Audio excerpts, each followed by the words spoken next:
So I want to sing a song for you and just invite you to let this be soothing and nurturing and just let yourself deeply receive.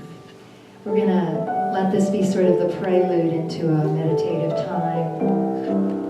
And this is a song that just reminds us that we don't need to hold on to limitation, to any stories of our limit or lack. We can open up, let that go, and feel at home, held in immense love, awake to infinite presence and eternal being. Gentle is the breeze that blows, precious how the flowers grow. Won't you know they are a part of you?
What you feel, let it come, let it go.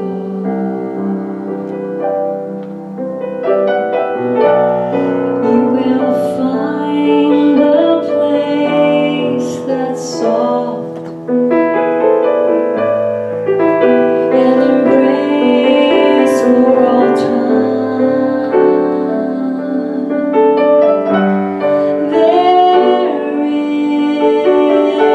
is freedom.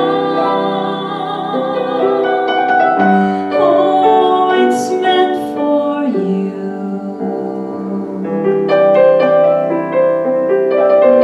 Little one, it's time to come.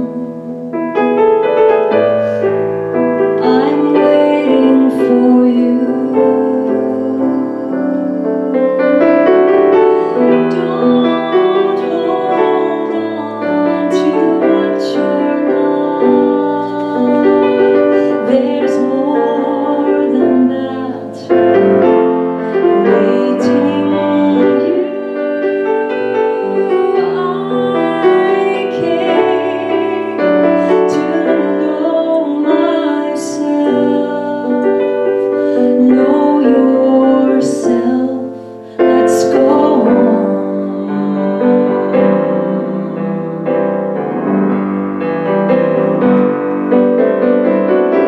Don't hold on to what you're not. There's more than that waiting you. I came to know myself, know yourself. Let's go on.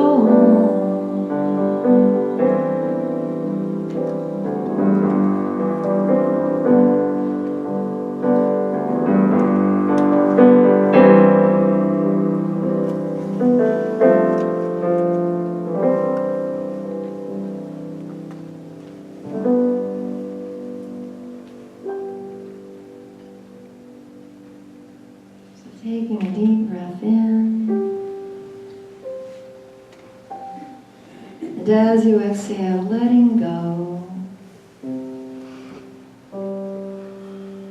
and breathing in. And as you breathe in peace, exhale and release, letting the body relax.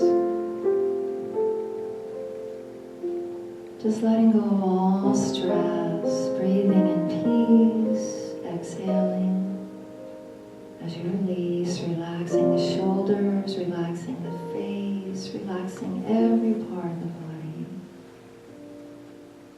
And taking a moment to get in touch with that deepest desire to be peace in the world. To transform all difficult emotions. As the beautiful prayer of St. Francis says, where there is hatred, let me sow love, let me transform that hatred. Where there is injury, let me pardon, let there be forgiveness. Where there's darkness, let me bring light, the light of awareness, the light, the radiance, the God I am. Where there is sadness, let me bring joy. Joy is my true nature. So I invite you now to sing this beautiful prayer, this beautiful chant, as we bring about that transformation in ourselves first, and then in the world.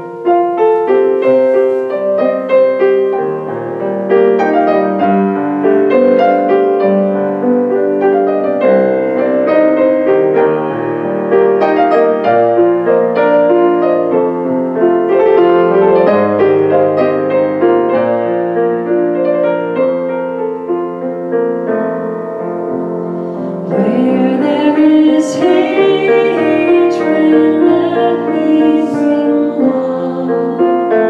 Where there is injury, pardon. Where there is darkness, let me bring light. Where there is sadness, bring joy. Please sing with me. Where there is hatred, let me bring love. Where there is injury, pardon. Where there is darkness, let me bring light.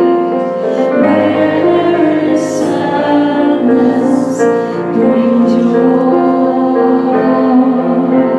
Where there is hatred, let me sow love. Where there is injury, pardon. Where there is darkness, let me bring light. Where there is sadness, bring joy. Where there is sadness, bring joy.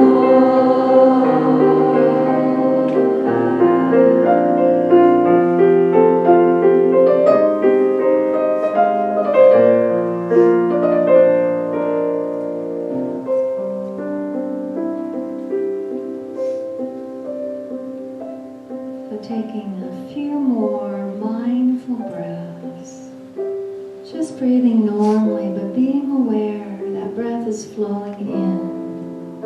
And as it flows in, it brings peace. Peace is always right here waiting for you to turn your attention back within, where that connection with God is found.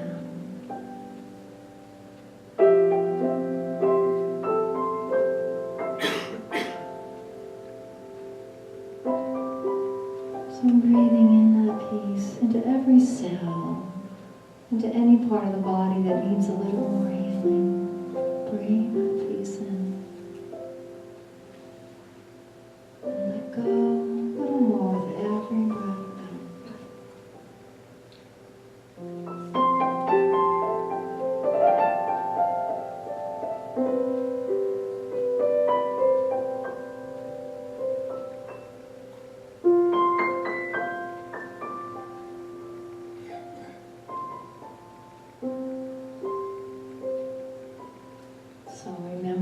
as you move into the next moment, as you move into the rest of your day, that this peace is always available.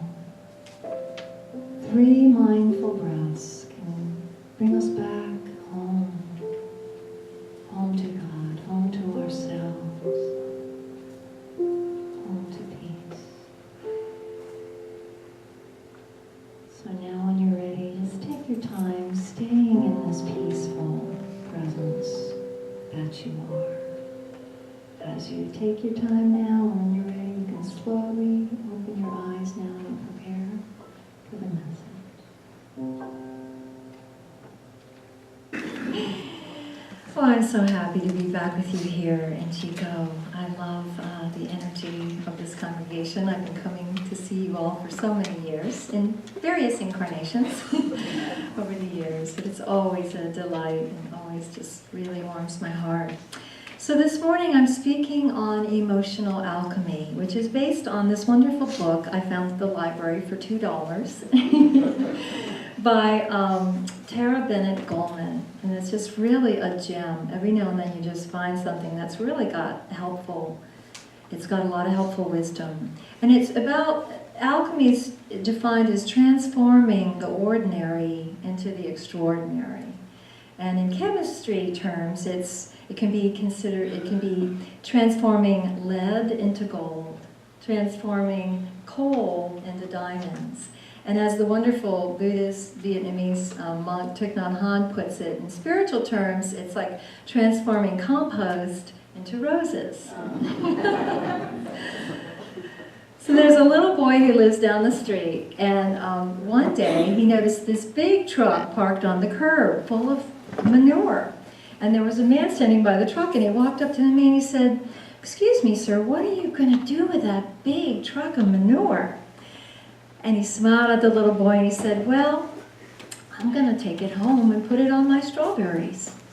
And the little boy scrunched up his little nose and face and said, "Well, I don't know where you come from, but where I come from, we put cream and sugar on our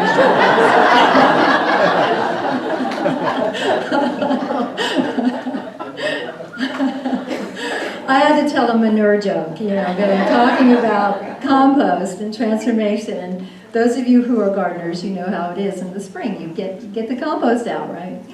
So when we see something that has grown well, whether it's beautiful, ripe, organic, red strawberries, or it's a human being that is radiating light, that's full of compassion, that's centered in their beingness, a lot of times we have no idea the compost that they've gone through, the challenging life situations that have refined them and made them who they are and turned their lead into gold. Thich Nhat Hanh is actually a great example because he was a man for peace. He protested the Vietnam War and marched for peace way back in the 60s, and he was disowned. He was sent out of his country, never allowed to come back. And the amazing thing is that he's the most famous Vietnamese person I know that I've ever heard of, and the most amazing, and yet still, not welcome in his country. So he's been through so much, and yet he is an amazing man. The Dalai Lama, another amazing example of someone who was supposed to, be the spiritual leader of this beautiful country, and it was invaded by China, and he's never been home since, right? He's been homeless. He's lived in India all this time. So it's amazing how somebody can take challenging circumstances and turn that compost into a beautiful garden, turn it into a beautiful being that's full of light. And we get to a point in evolution where we do use everything to grow. We learn enough to use everything to grow our spirit, to refine our soul. So in this book, I really found the wisdom helpful about transforming our conditioning, transforming our unhealthy emotional patterns, a lot of which were formed very early in life, the ones that no longer serve us. I've worked giving retreats, giving workshops, giving talks, doing counseling for so many years, and I've recognized that there's a piece of the puzzle that we all need to look at, and that is our childhood conditioning. Because a lot of it is running automatically. It's just unconscious. It's just, there, and we don't even realize it, and we're still acting out these patterns that we learned in our early childhood of how to deal with life, right? So I love how in modern day contemporary psychology, they're weaving in all this Buddhism, all these teachings from thousands of years ago, and it's really wonderful how it's coming together. But they call our emotional habits schemas in modern day psychology, schemas. And she talks about how we really need to upgrade our schemas, our emotional habits. We need to get new software, so to speak. And the very first step in doing that is becoming mindful of our emotional patterns and our conditioning. And what is mindfulness but being aware of what's happening now? That's a simple definition. Being aware of what you're feeling right now, what your body is doing right now, what your thoughts are right now, what's happening in the outer environment around you and the inner environment right now. That's being aware. That's mindfulness. So we want to bring this kind of mindful attention to habits as they play out, because that helps us understand our emotional confusion. And I feel like our society, this is what we need. We need to understand our emotional confusion, and we need to become skillful at taking care of it, taking care of those emotions. Bring empathy and awareness to our patterns and transform them. But we have to see them first. It's like my spiritual teacher Alma says, you can't wake a person who doesn't know they're sleeping. Okay? I think that's really key. So, let me share with you 10 of the most common schemas or patterns that she has talked about in the book. And without judging yourselves, with kind of a lighthearted self-reflection, see if any of these sound familiar, okay? I read them to my mom on the phone a couple days ago, and she goes, yeah, I'm all of that, so what do I do? He's like, just get to the point, It's like, whoa. So the first 5 schemas that I'm going to talk about are formed really early on. They're usually, a lot of times, pre-verbal. They're just things we learn as a very young child as far as how to cope with life. The first schema is abandonment, and this is the fear that people will leave us all alone.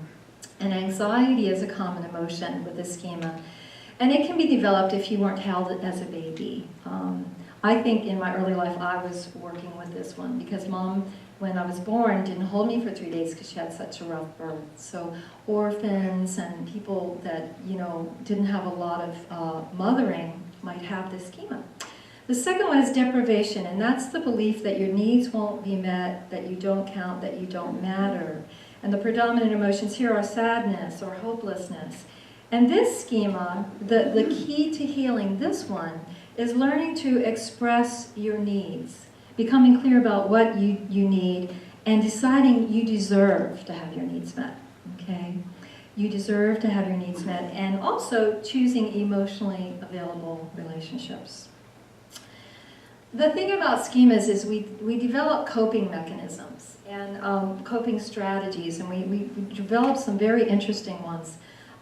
Say the strategy for that schema, the deprivation schema, when we feel like our needs won't ever be met, and that's what we learned really young, is sometimes to just always be helping people, is to become the caretaker we never had.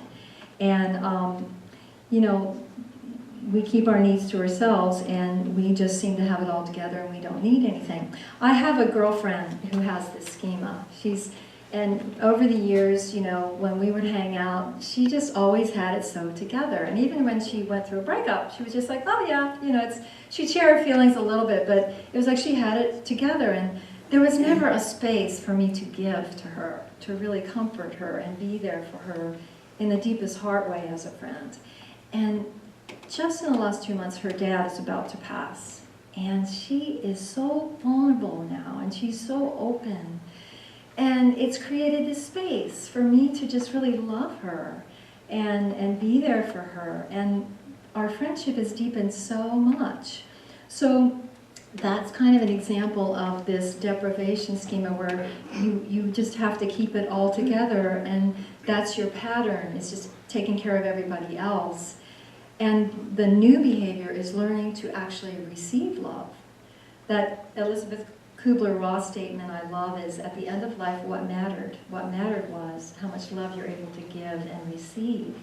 Well, the receiving part, we're so much more comfortable giving, I think most of us. I know for me, I am. So the receiving part is the key.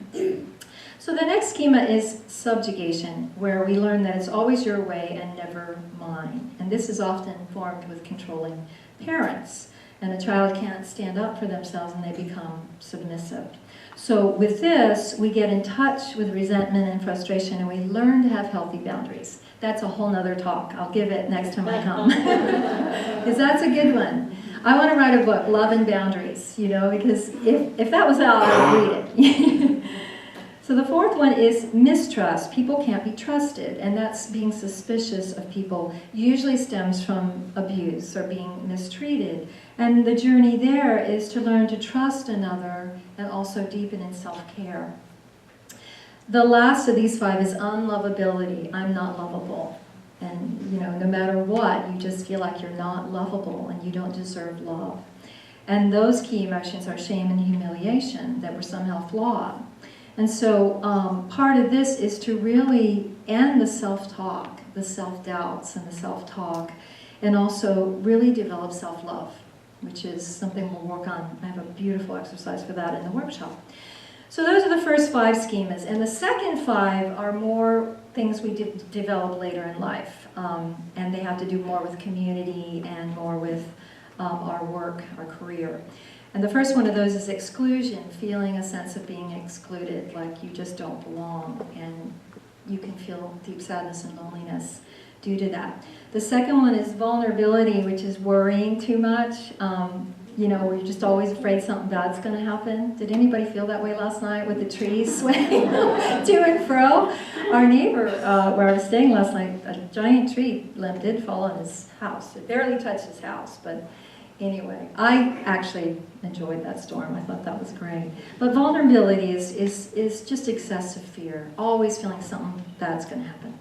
Third one is failure, not feeling good enough, feeling like a failure underneath it all.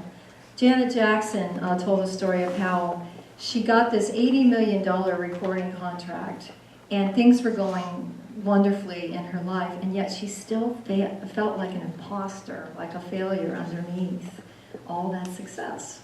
So, schema that she developed probably early in life. The fourth is perfectionism, inadequacy, and always feeling that you have to be perfect and everything has to be perfect. And it just takes the fun out of life because you're always pushing. The last one is entitlement, feeling so special that rules don't apply to me. And very little empathy for others and their struggle, blind to one's impact on others. Often this person had a spoiled childhood. And if you've been watching the presidential race, you might see some good examples of the entitlement schema playing out beautifully. So, it's hard to even say all that because it sounds so, but what I want to share now are powerful antidotes. The point is, we tell the truth about what's going on, and then we can bring about the healing, we can bring about the alchemy, the transformation. So I want to share wonderful antidotes, and the first one I already mentioned, it is mindfulness. It's, like I said, you have to see it first. You have to realize that you're asleep or there is work to be done, and have a beginner mind, right? The second one is intentionally doing something to change your habitual response, applying an antidote, a positive alternative to the mental habit. And that requires intention, a desire to do so. The brain has, when you have a habit, the brain actually creates a neural pathway, and it becomes easier and easier the more you have that habit and the more you act out on that habit. Very easy to do that. So to create a new pathway takes a little time. It can feel a little awkward at first. It can be like brushing your teeth with your left hand, right, instead of your right. At first it's strange, and then you can get it. William James, the founder of psychology, said, refuse to express a passion and it dies. Count to 10 before venting your anger, and the occasion seems ridiculous. I was at the gym the other day, and I saw a little bit of the Republican debate, and one of the candidates told the other one to count to 10. I thought, that was the smartest thing I heard all night. Yeah, count to 10. Or Jill Bolte Taylor would say, you actually need a minute and a half with anger for the amygdala to calm down. There's a magical quarter second that she talks about in the book, and this is the gap between having the intention and the urge and acting on it. The magical quarter second can save you. It can save you from all sorts of behavior you'll be sorry for later. So it's really beautiful. That mindfulness, we'll do this in the workshop too, is you can really get in touch with that quarter second between having an intention or an urge and acting on it. And the more you do that, the more you act consciously. Okay? So another thing, making notes to yourself about what you want to do when you're in the grips of a schema. In the book she talks about this woman, Miriam, who had this incredibly controlling mother, and she really had that subjugation schema. It's always your way, never mine. And her mom was always guilt-tripping her when she would call. So she made notes of, put them in front of her when she was going to talk to her mom. And these 3 things really helped her. Don't want anything from her. Don't give in to guilt, and remember your needs. This simple practice of making notes when that's coming up, when you're feeling yourself in, something's triggered your schema, this helps you shift from just going with the same old pattern to being empowered. Okay. Number 4, finding new ways of doing things. My brother, when we were growing up, my big brother, he was the one that was quiet, introverted, and never made any trouble. Never really expressed what his needs were. And me, on the other hand, I was happy to express what my needs were. No problem with that. And so he kind of got termed the good child, and I was the one that was more demanding. But he developed this deprivation schema where it was part deprivation subjugation because he wouldn't say what his needs were. And I remember him telling me a story when he was in his 20s. He went on a trip with my dad's friend all the way from Pennsylvania to Florida, and the guy drove like a bat out of 85 miles an hour, crazy, reckless driver. And Stephen said it was just so traumatic, and it was just awful, and he couldn't wait to get out of the car. I said, Stephen, did you say slow down, And he said, no, I didn't want to, I didn't want him to feel bad or anything. And I thought, God, me, it would take 5 seconds, and I'd say, you either go 70 or just let me off at the curb, So over the years, he really learned, and he really developed the capacity to share what his needs were and to state what his boundaries were. And I remember when he first started doing it, it came out kind of awkwardly, and at first he overcompensated. But then he really learned how to get his needs met and to have his healthy boundaries. So creating a new way of doing things can take time, but as soon as we see what that needs to be, we can work on that. Number 5, create a schema or a habit journal. We'll do a writing practice this afternoon that helps you get in touch with the schema and the feelings that go with it and what triggers it. And then lastly, create a compassionate listening session with a close friend or in a circle. And one of the deepest, I love the Dalai Lama's quote that he says, one of the deepest human desires is to be known and understood. And Thich Nhat Hanh says the same thing. He says, understanding someone is love. And so it's important for us to feel understood. And I did an all-day retreat in Salem a couple weeks ago, and I had everyone in a circle and had everyone sharing. I gave them each, a few minutes to really share what's going on. And just have everybody listen with presence and with non-judgment and empathy. And just the healing of being listened to is all we need a lot of the time. We don't want to be fixed. We want to be heard. We want to really be heard. And then the answer is there. So this is very powerful. We'll have a little bit of this afternoon too. Pema Chodron, I had no idea I was going to quote something Buddhist today. It's kind of a Buddhist talk, but I'm interfaith. So Pema Chodron's another wonderful teacher, and she says, curiously enough, people respond more to our honesty about our imperfections. People resonate with the bravery of someone who's courageous enough to express their pain. You know, we always say, how you doing? Oh, I'm great, you know. And your life could be completely falling apart and you cried all night, but oh, I'm great, yeah, things are great, you know. So it's so important to have a space where we can tell the truth. And it's such a relief, because we all then realize, wow, we're all having quite a time here. You know, life is not for the faint-hearted. But it's so powerful to feel connected in that and feel the support. So we can be emotionally mature, and we can spiritually awaken, and we can be the person and be the peace that we want to see in this world. And so may we discover our schemas, discover our patterns, discover our conditioning that isn't working for us, dissolve that, and realize that we are so much more than these stories. We're so much more than this conditioning and any of these limitations that we've experienced in our life. May we all be at peace. May we all feel the presence of love and be filled with joy. Thank you. God bless.